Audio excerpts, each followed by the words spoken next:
നിങ്ങളുടെ ലാഭത്തിന്റെ വിഹിതം ഗവൺമെന്റിന് കൊടുക്കാനുള്ള വെറുമൊരു നിയമം മാത്രമാണ് GST എന്നാണോ നിങ്ങൾ ചിന്തിക്കുന്നത്? യഥാർത്ഥത്തിൽ GST ഫയൽ ചെയ്യാതിരിക്കുന്നതാണ് നിങ്ങളുടെ ബിസിനസ്സിന് ഉണ്ടാക്കാവുന്ന ഏറ്റവും വലിയ സാമ്പത്തിക നഷ്ടം. ഒരു വർഷം കോടികൾ വിറ്റുവരവുള്ള ബിസിനസ്സുകൾ പോലും ഒരു ചെറിയ GST പിശക് കാരണം പൂട്ടിപ്പോയ ചരിത്രം കേരളത്തിനുണ്ട്. നിങ്ങളൊരു സംരംഭകനാണെങ്കിൽ അല്ലെങ്കിൽ ഒരു ബിസിനസ് തുടങ്ങാൻ ആഗ്രഹിക്കുന്ന ആളാണെങ്കിൽ ഈ ടാക്സ് സിസ്റ്റം നിങ്ങളെ തകർക്കാനാണോ അതോ വളർത്താനാണോ എന്ന് ഈ വീഡിയോ തീരുന്നതിനുള്ളിൽ കൃത്യമായി മനസ്സിലാക്കാം. ഈ വീഡിയോയുടെ അവസാനം GST രജിസ്ട്രേഷൻ മുതൽ ഇൻപുട്ട് ടാക്സ് ക്രെഡിറ്റ് വരെ ഒരു എക്സ്പേർട്ടിന്റെ ധാരണയോടെ നിങ്ങൾക്ക് കൈകാര്യം ചെയ്യാൻ സാധിക്കും.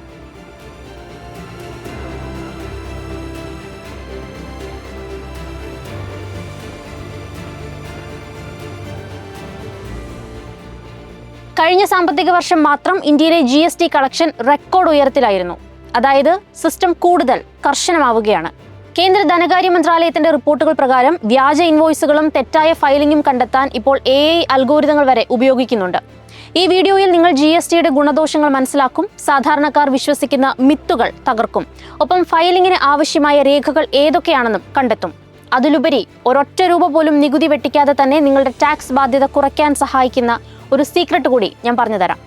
നമുക്ക് ആദ്യം തന്നെ GSTയെ കുറിച്ച് നിലനിൽക്കുന്ന ചില പ്രധാന മിത്തുകൾ നോക്കാം. ഒന്നാമത്, GST എടുത്താൽ പിന്നെ എല്ലാ മാസവും ടാക്സ് അടയ്ക്കണം. ഇതാണ് ഒന്നാമത്തെ കാര്യം. ഇത് പൂർണ്ണമായും ശരിയല്ല. നിങ്ങളുടെ വിറ്റുവരവ് നിശ്ചിത പരിധിയിൽ താഴെയാണെങ്കിൽ നിങ്ങൾ ടാക്സ് അടയ്ക്കേണ്ടതില്ല.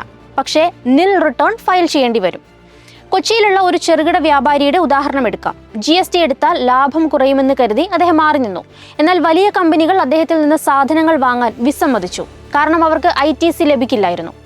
എന്നാൽ GST എടുത്തതോടെ അദ്ദേഹത്തിന്റെ ബിസിനസ് 40% വളർന്നു. കാരണം എന്താണെന്നോ? GST എന്നത് വെറും നികുതിയല്ല, അത് നിങ്ങളുടെ ബിസിനസ്സിന് ലഭിക്കുന്ന ഒരു ട്രസ്റ്റ് സർട്ടിഫിക്കറ്റ് കൂടിയാണ്. ഇനി രണ്ടാമത്തെ മിത്ത്, GST എടുത്താൽ പിന്നെ കടയിലെ എല്ലാ സാധനങ്ങൾക്കും വില കൂട്ടേണ്ടി വരും. അത് കസ്റ്റമേഴ്സിനെ കുറയ്ക്കും. ഇതാണ് മറ്റൊരു പേടി. സത്യത്തിൽ ഇൻപുട്ട് ടാക്സ് ക്രെഡിറ്റ് അഥവാ ITC വഴി നിങ്ങൾ പർച്ചേസ് ചെയ്യുമ്പോൾ നൽകിയ ടാക്സ് തിരികെ ലഭിക്കുന്നത് വഴി പലപ്പോഴും ഉൽപ്പന്നങ്ങളുടെ ആകെ ചിലവ് കുറയുകയാണ് ചെയ്യുന്നത്. 3, എൻ്റെ ബിസിനസ് ചെറുതാണ്, എനിക്ക് GST രജിസ്ട്രേഷൻ കിട്ടില്ല അല്ലെങ്കിൽ വേണ്ട. ഇതാണ് ഏറ്റവും വലിയ കെണി. വോളണ്ടറി രജിസ്ട്രേഷൻ വഴി ഏത് ചെറിയ സംരംഭകനും GST എടുക്കാം. വലിയ കമ്പനികൾക്ക് സർവീസ് നൽകണമെങ്കിലോ ആമസോൺ, ഫ്ലിപ്കാർട്ട് പോലുള്ള പ്ലാറ്റ്ഫോമുകളിൽ സാധനങ്ങൾ വിൽക്കണമെങ്കിലോ GST ഇല്ലാതെ നിങ്ങൾക്ക് ഒരു ഇഞ്ച് മുന്നോട്ട് പോകാൻ കഴിയില്ല. അപ്പോൾ എങ്ങനെയാണ് GST രജിസ്റ്റർ ചെയ്യേണ്ടത്? GST രജിസ്ട്രേഷൻ എന്നത് പലർക്കും ഒരു കീറാമുട്ടിയായി തോന്നുമെങ്കിലും സിസ്റ്റം കൃത്യമായി മനസ്സിലാക്കിയാൽ ഇത് വളരെ ലളിതമായ ഒരു പ്രോസസ്സാണ്. അതിൽ ആദ്യത്തെ ഘട്ടം താൽക്കാലിക ID ജനറേഷൻ ആണ്. ആദ്യം GST പോർട്ടലായ gst.gov.in പോയി ന്യൂ രജിസ്ട്രേഷൻ സെക്ഷനിൽ നിങ്ങളുടെ അടിസ്ഥാന വിവരങ്ങൾ നൽകണം. അതിനാവശ്യമായ documents pan card, mobile number, email ID എന്നിവയാണ്. നിങ്ങൾ നൽകുന്ന ഇമെയിലിലേക്കും മൊബൈലിലേക്കും ലഭിക്കുന്ന OTP വെരിഫൈ ചെയ്ത് കഴിഞ്ഞാൽ നിങ്ങൾക്കൊരു ടെമ്പററി റെഫറൻസ് നമ്പർ അഥവാ TRN ലഭിക്കും.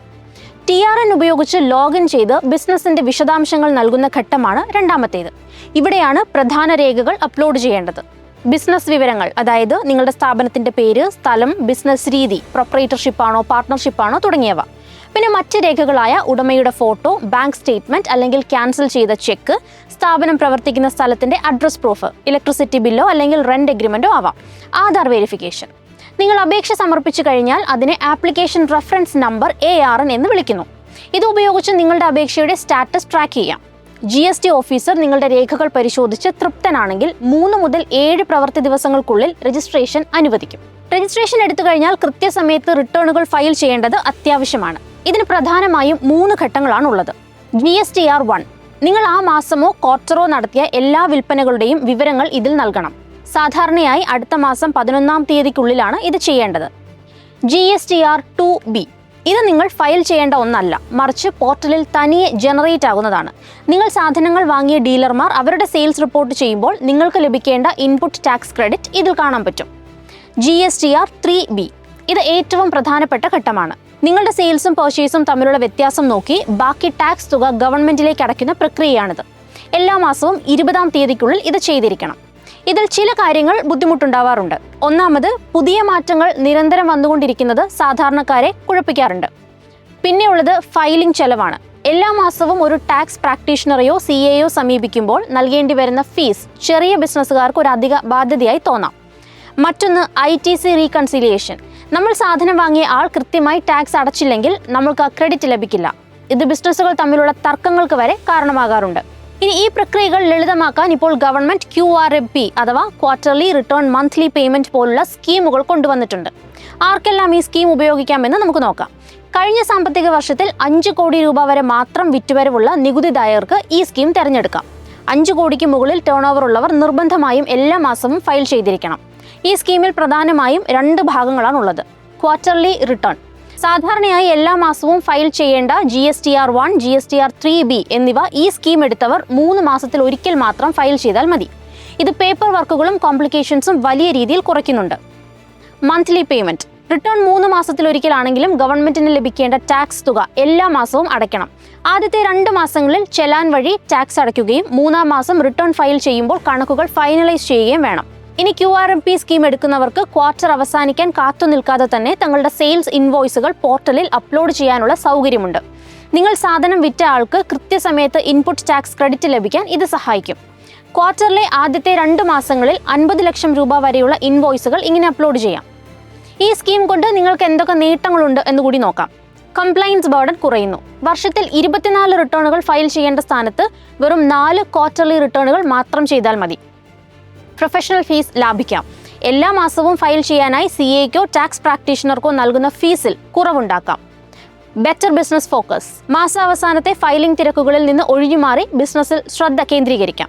അപ്പോൾ നമ്മൾ തുടങ്ങിയിടത്തേക്ക് തിരികെ പോകാം. ഈ കാര്യങ്ങളൊക്കെ ശ്രദ്ധിച്ച് നിങ്ങൾ GST ഫയൽ ചെയ്താൽ എന്തൊക്കെയാണ് ഗുണങ്ങൾ? 1. കാസ്കേഡിംഗ് എഫക്റ്റ് ഒഴിവാകുന്നു. അതായത് ടാക്സിന് മേൽ ടാക്സ് അടയ്ക്കേണ്ടി വരുന്നില്ല. 2. ലോജിസ്റ്റിക്സ് എളുപ്പമാകുന്നു. സംസ്ഥാന അതിർത്തികളിലെ തടസ്സങ്ങളൊക്കെ ഇതുകൊണ്ടില്ലാതാകും. എന്നാൽ നെഗറ്റീവ് വശങ്ങളോ? കൃത്യമായ അക്കൗണ്ടിംഗ് നിർബന്ധമാണ്. മാസാമാസമുള്ള ഫയലിംഗ് ചെലവുകൾ, ചെറിയ തെറ്റുകൾക്ക് പോലും വലിയ പിഴ തുടങ്ങിയവ ശ്രദ്ധിക്കേണ്ട കാര്യങ്ങൾ തന്നെയാണ്. പലരും പറയുന്നത് GST ചെറുകിടക്കാരെ കൊള്ളയടിക്കുന്നു എന്നാണ്. എന്നാൽ അക്കൗണ്ടിംഗ് കൃത്യമല്ലാത്ത ബിസിനസ്സുകൾക്ക് മാത്രമാണ് GST ഒരു പേടി സ്വപ്നം എന്നതാണ് സത്യം. ഇനി നമുക്ക് മറ്റൊരു പ്രധാനപ്പെട്ട കാര്യം കൂടി നോക്കാം. GSTയിൽ നിങ്ങൾ ഫയൽ ചെയ്യുന്ന രേഖകളിൽ ഒരു ചെറിയ പിശക് വന്നാൽ എങ്ങനെ നിങ്ങളുടെ ബാങ്ക് അക്കൗണ്ട് വരെ ഫ്രീസ് ചെയ്യപ്പെടാം എന്നതിനെക്കുറിച്ചാണിത്. ഇതറിഞ്ഞിരിക്കേണ്ടത് നിങ്ങളുടെ നിലനിൽപ്പിന്റെ കൂടി പ്രശ്നമാണ്. വീഡിയോയുടെ തുടക്കത്തിൽ പറഞ്ഞ ആ രഹസ്യം ഇതാണ്: ഇൻപുട്ട് ടാക്സ് ക്രെഡിറ്റ്. നിങ്ങൾ ബിസിനസ്സിന് വേണ്ടി വാങ്ങുന്ന സാധനങ്ങൾക്ക് വാങ്ങിയ GST നിങ്ങളുടെ ഔട്ട്പുട്ട് ടാക്സിൽ നിന്ന് കുറയ്ക്കാം. ഇത് ശരിയായി ഉപയോഗിച്ചാൽ നിങ്ങളുടെ ടാക്സ് ബാധ്യത വലിയ തോതിൽ കുറയ്ക്കാം. ഇതിനു വേണ്ടി ചെയ്യേണ്ട കാര്യങ്ങൾ എന്തൊക്കെയാണ്? 1. Digital record. എല്ലാ പർച്ചേസ് ബില്ലുകളും ഡിജിറ്റലായി സൂക്ഷിക്കുക. GSTR2B reconciliation. നിങ്ങളുടെ സപ്ലയർ കൃത്യമായി ഫയൽ ചെയ്യുന്നുണ്ടോ എന്ന് എല്ലാ മാസവും പരിശോധിക്കുക. Professional help. ഒരു ചാർട്ടേഡ് അക്കൗണ്ടന്റിന്റെയോ അംഗീകൃത ടാക്സ് പ്രാക്ടീഷണറെയോ കണ്ട് വർഷത്തിൽ ഒരിക്കലെങ്കിലും ഓഡിറ്റ് നടത്തുക. ഇനി ചോദ്യം നിങ്ങളോടാണ്. ഇതുവരെയും GST ഫയൽ ചെയ്യാത്തതിന് നിങ്ങളുടെ കാരണങ്ങൾ എന്തൊക്കെയാണ്? നമ്മൾ പറഞ്ഞതിന് പുറമെ ഇനിയും നിലനിൽക്കുന്ന നിങ്ങളുടെ സംശയങ്ങൾ എന്തൊക്കെയാണ്? കമന്റ് ചെയ്യാൻ മറക്കരുത്. അപ്പം നിങ്ങളുടെ ബിസിനസ് വളർത്താൻ ആവശ്യമായ ഇത്തരം വിവരങ്ങൾക്കായി ദ പ്രോഫിറ്റ് ന്യൂസ് ഇപ്പോൾ തന്നെ സബ്സ്ക്രൈബ് ചെയ്യൂ.